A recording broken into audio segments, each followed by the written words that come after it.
Hey there, happy day 1379 of What's You Up To Now, Sharon Horne-Ellstrom. I hit the button before I could find a fun filter today. I wanted a fun filter, but I couldn't. Sometimes I hit the wrong buttons when I don't use my magnifying glass. I hit the wrong buttons and then I end up having to just talk. Sharon Horne-Ellstrom here, documenting the journey as I transition from brick and mortar corporate world of business to the online world of business. A little bit of back and forth and a bunch of other things. 2017, after my divorce and 48 years owning different and operating different types of businesses in at least 27 different offline industries, while simultaneously spending over a quarter century of that time in corporate America in some of the coolest capacities imaginable. We all have the opportunity to create our careers and our life paths, but I'm not sure that we always realize it. And maybe some of mine happened more haphazardly than it did purposefully, but looking back, it was the perfect mix of experiences for me and who I want to become and what I want to create in the future. And like I said, it didn't always feel like that when I was getting fired or when I was in trouble for breaking the rules or doing something that I wasn't supposed to do according to the corporate culture I was in. But it taught me a lot. It taught me a lot about myself and what's important to me, what my priorities are, and the importance of aligning those with the organizations that we align ourselves with. So what are we working on today in the online world? The online world, our idiom today, actually having a cup of coffee today and it's not making me feel terrible. I've kind of really struggled for about the last month. I've had this crazy cold and it's just made me feel meh. And I haven't been drinking coffee or any of the things that I usually do. I haven't been eating right, not foods that make me feel good and nourished, because nothing feels right or is good, but that seems to be changing today. I had a lovely fruit smoothie for breakfast, which I used to have smoothies every day and I kind of fell away from them. And normally in the summer I love smoothies, but this summer I just could not make myself drink smoothies. I wasn't feeling them, and so I'm glad that feeling is past, because normally in the winter when the weather's getting colder I don't like smoothies, but here I go, starting off my day with a smoothie, which is maybe why I can stomach coffee today. So what did we talk about today? In our annual challenge, we talked about character, the importance of character, and that incidents and situations often show or reveal our character and determine our character, but that incidents are also an illustration of our character. I might have media X that a little, but today our challenge was to share how an incident determined our character today. And the first thing that popped into my mind with this was, what do you do when nobody's watching? Because that is a perfect example of your character revealing itself to you. It doesn't matter what other people think of your character. It matters who you are, and that you know and understand who you are and what makes up your character, because that's how you want to show up in the world.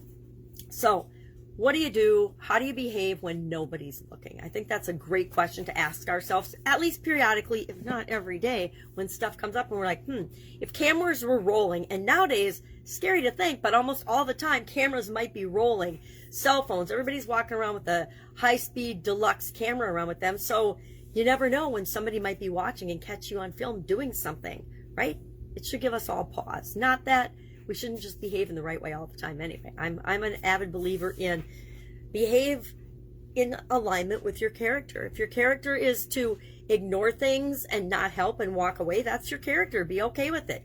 If your character is to jump in and help, even though you might get in trouble or you might do the wrong thing, that's your character as well. So character was the topic of our annual challenge today. Supersize your business, our idiom. We're doing money idioms for the month of November. I don't know why I just picked a random topic. Last month we did time-related idioms, which was kind of fun. It went along with the Get Up and Go challenge. I don't know how, but I guess it does. Getting up and going and doing things has something to do with time, because we act now.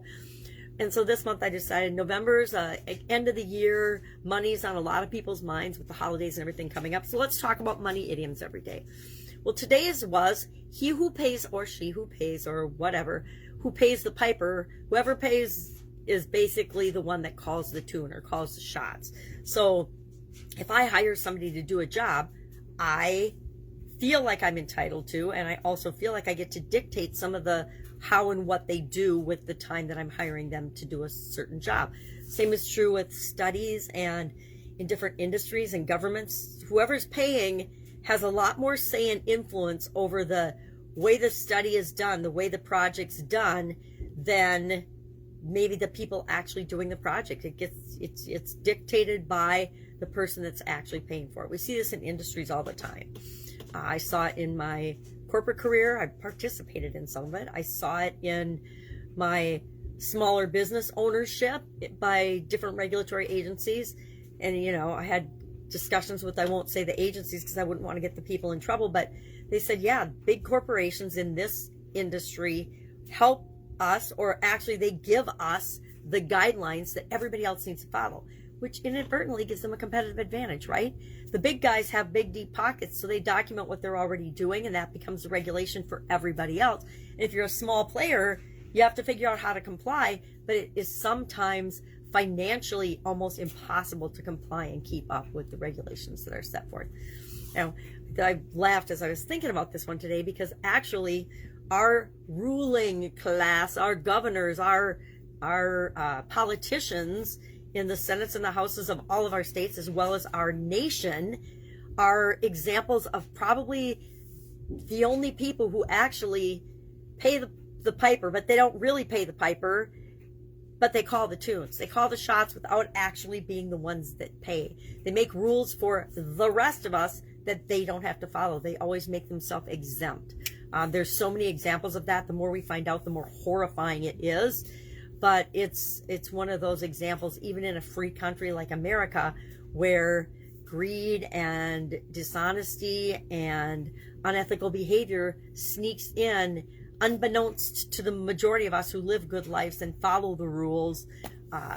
Come to find out that the rules that are being made aren't even being followed by the people that are making those rules. And we've seen so many just in our face examples of that during the COVID pandemic. It's really can be disheartening, but I say keep the faith, be grateful for what is working in your life, and keep moving forward and creating the life and the world that you want to live in. Don't let the negativity and the nonsense that the media and the politicians purport to be true, and we all know it's a lie, don't let that drag you down.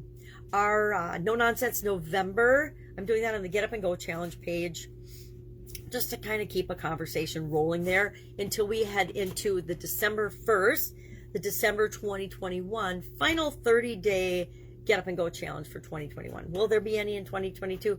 I don't know. Depends how 2022 feels. If it feels like 2021, the answer will be yes. But I'm hoping that 2022 shows us some return to sanity and normalcy, and we're not required to do it every other month to keep us moving forward in the direction, despite the negative examples that are out there for us, because it's easy to get sucked into the evil and the negativity and the cheating and the lying and the misrepresentation and the manipulation when we're unaware. But once we think for ourselves and are aware, which was the first of our No Nonsense November, was to think for yourself, it becomes less possible. So today was about gratitude, being grateful for what is. And do you have a gratitude practice? Do you have ways? Because gratitude is actually the secret weapon of most, if not all, successful people. They feel appreciative and thankful for the things that are working in their life, and that's what allows them to create more of them.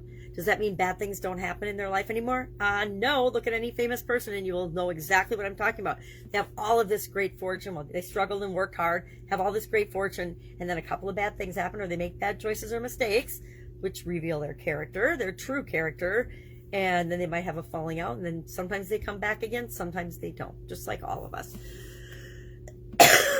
So I'm going to nurse my cold a little today. I'm trying to get back to my normal routine and my normal schedule. I'm not trying, I am doing it starting today. But I have a few commitments that I just need to catch up on, and people that I owe things to. Not late, because I'm never late with respect to my commitments, but I want to make sure we're continuing to move forward as we see the end of 2021. And it's pretty soon. It'll be in our rearview mirrors. All right, any questions, any help about offline or online business, hit me up in the comments below. Otherwise, I will be with you tomorrow. Have an amazing day.